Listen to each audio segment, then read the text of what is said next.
មួយក្បាច់ហាត់យកគូតយកបានទាំងក្បាលពោះជើងស្អាតនៅផ្ទះជំរាបសួរនិងសួស្តីអ្នកទាំងអស់គ្នា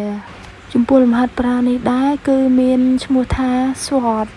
នៅពេលដែលយើងធ្វើលំហាត់ប្រាណហ្នឹងដំបូងយើងត្រូវបើកបាតជើងយើងឲ្យស្មើហើយទាញម្រាមជើងចេញក្រៅបន្តិចនៅពេលដែលយើងចាប់ផ្ដើមធ្វើលំហាត់ប្រាណនេះមុនដំបូងយើងត្រូវដកដង្ហើមចូលតាមច្រមុះផកក្បាលពោះទៅរកឆ្អឹងជនីហើយយើងអង្គុយចុះនៅពេលដែលយើងងើបឈរមកវិញដកដង្ហើមចេញតាមមាត់និងផ្លុំខ្យល់ឲ្យអស់ពីពោះហើយយើងធ្វើបែបនេះដដែលឲ្យបានចំនួន10ដងនៅពេលដែលយើងអង្គុយចុះជង្គង់អត់ឲ្យរេចេញនិងរេចូលយើងទប់ជង្គង់យើងឲ្យជាប់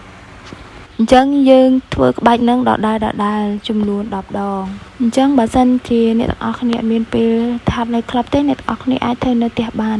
អញ្ចឹង